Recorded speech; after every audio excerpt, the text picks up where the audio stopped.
जय भीम, जय संविधान. मित्रांनो, आजपासनं 2025 पासनं आपण संविधानाची शौर्यगाथा म्हणजेच संविधानाचं रोज आपल्या चॅनलवर एक कलमाची माहिती पूर्ण येत जाईल. आपल्या या सुनील लाटे ब्लॉग्स यूट्यूब चॅनलवर तुम्हाला रोजच्या रोज एक कलमाची माहिती येत जाईल. तर आजपासून आपण सुरू करत आहोत संविधानाची शौर्यगाथा. कारण बऱ्याच जण बोलतात बौद्ध समाजातले किंवा भारत देशातले, माझ्या बापाने संविधान लिहिले, माझ्या बापाने संविधान लिहिले. पण ते संविधान पोरांनी वाचलंय का? नाही वाचलं. फक्त बापाने लिहिलं एवढं माहिती. त्या संविधानामध्ये आपले हक्क काय, अधिकार काय हे कोणाला माहिती नाही. माहिती फक्त बापाने संविधान लिहिलं हे मात्र माहिती. कोणावर केसेस झाल्या, खोट्या केसेस लागल्या, त्या कशा सोडवायच्या हे माहिती नाही. माहिती फक्त माझ्या बापाने संविधान लिहिलंय हे माहिती. म्हणून ते संविधान तुम्हाला माहिती होण्यासाठी मी रोज संध्याकाळी 6 वाजता तुम्हाला दररोज न चुकता एक कलमाची माहिती मिळत जाईल आपल्या चॅनलवर. तर हा व्हिडिओ जास्तीत जास्त शेअर करा. कारण आज मी पहिला कलम टाकणार आहे. तर त्या कलमाचा आपण सुरुवात करणार आहोत. भारतीय संविधान कलम नंबर 1. तर चला आपण सुरू करूया, थोडाही उशीर न होता. भारतीय संविधानाचा कलम नंबर 1 हा भारताच्या नावाशी आणि भारताच्या भूगोलाशी संबंधित आहे. यामध्ये भारताच्या संघराज्याचे नाव आणि त्याच्या भौगोलिक सीमा यांचा उल्लेख आहे. कलम नंबर 1 ची संपूर्ण माहिती तुम्हाला खाली मिळेल. चला आपण सुरू करूया. आपण कलम न म्हणता आर्टिकल बोलूया मित्रांनो. आर्टिकल हे सोपं जातं. आर्टिकल नंबर 1 संघराज्याचे नाव व प्रदेश. संघराज्याचे नाव भारत म्हणजे इंडिया हा राज्याचा संघ असेल. यामध्ये स्पष्टपणे भारताला 2 अधिकृत नावांनी संबोधले जाते.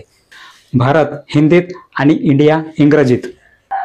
पॉइंट नंबर 2 प्रदेशाचा समावेश. भारताचा प्रदेश पहिल्या परिशिष्टात नमूद केल्याप्रमाणे असेल.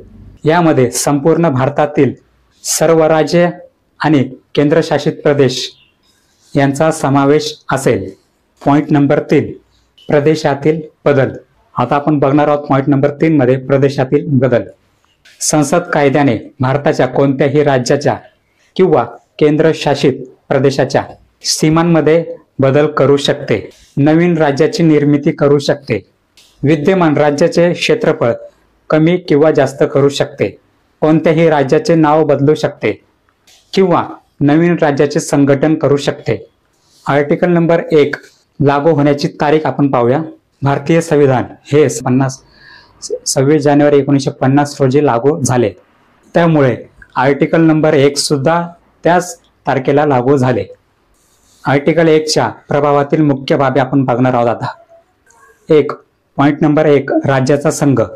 भारत एक सार्वभौम समाजवादी धर्मनिरपेक्ष लोकशाही प्रजासत्ताक आहे. हा राज्याचा संघ असून विविध राज्ये व केंद्रशासित प्रदेश एकत्र येऊन भारताचे एकत्रित स्वरूप बनतात. पॉइंट नंबर 2 नावाची मान्यता. भारत आणि इंडिया ही 2 अधिकृत नावे असणे देशाच्या विविधतेचे प्रतीक आहे.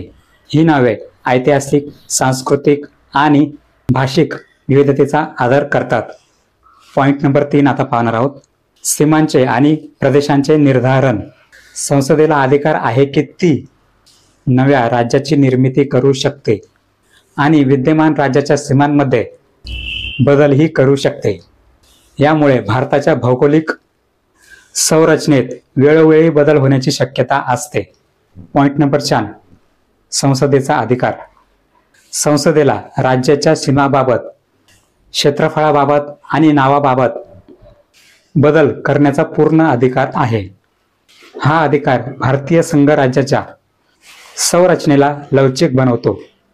आर्टिकल नंबर 1 चे महत्त्व आता आपण बघणार आहोत. आर्टिकल नंबर 1 हे भारतीय संविधानातील एक महत्त्वाचे कलम आहे. कारण ते देशाच्या भौगोलिक एकात्मतेशी संबंधित आहे. तर मित्रांनो, तुम्ही बघितले कलम नंबर आर्टिकल नंबर 1 ची पूर्ण माहिती. सगळे तुम्हाला डिटेल सांगितले सुरुवातपासून तर एंड पर्यंत. सगळे तुम्हाला आर्टिकल नंबर 1 भारतीय संविधानाचा आर्टिकल नंबर 1 ची पूर्णपणे मी माहिती सांगितली आहे. कशी वाटली, काय वाटली, थोडीही तुम्हाला माहिती मिळाली असेल तर नक्की शेअर करा इतरांपर्यंत. सगळ्यांना कळू द्या भारतीय संविधानाबद्दल माहिती, कारण संविधान हे धोक्यामध्येच आहेच. ते धोक्यामध्ये काय, कारण आपल्याला संविधान माहिती नाही म्हणून ते धोक्यात आहे. ते वाचवण्यासाठी संविधान आधी माहिती करून घ्या. म्हणून हे आर्टिकल नंबर 1 शेअर करा. तुम्हाला दररोज संध्याकाळी 6 वाजता आर्टिकल भेटत जातील. एक सगळे आर्टिकल तुम्हाला 395 आर्टिकल आहे, ते सगळे तुम्हाला रोजच्या रोज मिळत जातील. रोज एक आर्टिकल तुम्हाला देण्यात येणार आहे माझ्या यूट्यूब चॅनलद्वारे. तर चॅनलवर नवीन असाल तर नक्की सबस्क्राईब करा. तुम्हाला आर्टिकल मिळतील म्हणून माहिती मिळेल म्हणून सबस्क्राईब करा. चॅनलवर जर नवीन असाल तर नक्की सबस्क्राईब करा.